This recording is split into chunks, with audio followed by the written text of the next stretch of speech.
Hi, I'm Dr. De Bruin, and this is another A-level Chemistry exam question walkthrough from the transition metals topic. I've had a number of requests recently for redox titration calculations, so the next few videos are going to be a few of those. Let's get started. Lots of people find redox titrations a little bit intimidating, but actually the titration portion of the calculation is no worse than the acid-base titrations that you did in year 12. They just tend to have slightly more interesting coefficients. What makes these questions a little bit more challenging is that sometimes there's a little bit of extra context, like figuring out percentage purity or looking at how a solution has been made up. So we're going to start out with exactly the same method that we would use for an acid-base titration, namely working out the moles of whichever substance we have two pieces of information about, which here is the potassium permanganate.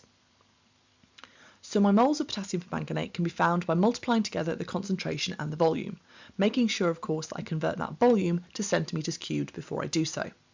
And this is going to give me 0.00032 moles of manganate ions. Next I'm going to need a symbol equation. Now you definitely can work this out yourself in the exam, but because the reaction of iron 2+ and manganate ions is such a common context for redox titrations, I would say it's well worth you having this 5:1 ratio memorised. So we're going to use that 5:1 ratio to figure out the moles of iron 2+ that were in the titration. So we're going to effectively divide by 1, because that's the coefficient in front of manganate, even if we can't see it, and then multiply by 5, because that's the coefficient in front of iron. And that gives us 0.0016 moles.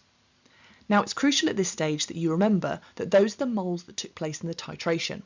But we didn't use all of our solution in the titration. We only used 25 centimetres cubed out of 250. So at this point, I'm going to multiply that number of moles by 10. Finally, we need to work out the concentration, and this is where there is another little banana skin that might trip you up.